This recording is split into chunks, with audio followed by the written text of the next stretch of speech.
Tout semble en ordre pour que cette COP soit une réussite. Le ton était donné avant même l'arrivée des quelques 170 chefs d'État et de gouvernement ce vendredi. Déjà des annonces après seulement 2 jours de réunion. Jeudi, le fonds de compensation des pertes et dommages se concrétise. Attendu depuis des décennies, il doit aider les pays vulnérables à faire face aux conséquences du réchauffement climatique. 500 millions de dollars promis. Il en faut des milliards, mais le mécanisme est enclenché. Et puis, fini les discours creux. Place au concret. La planète en a ras-le-bol des accords climatiques non respectés, des objectifs de réduction des émissions de carbone négligés.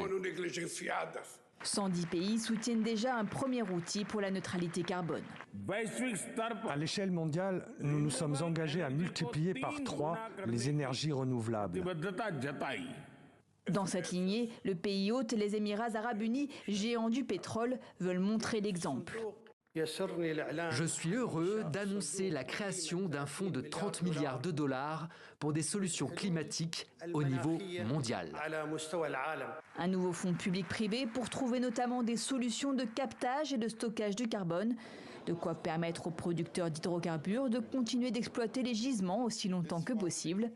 Et pourtant, nous ne pouvons pas sauver une planète en feu avec une lance à incendie de combustibles fossiles. Ce sont eux qui nous conduisent tout droit vers un réchauffement d'au moins 3 degrés d'ici la fin du siècle. Le président français invite le G7 à arrêter de brûler du charbon. Le document de travail en vue de l'accord final va plus loin. Il propose de se prononcer enfin sur une réduction ou une sortie des énergies fossiles. Ce sera sans aucun doute le paragraphe le plus discuté ces prochains jours.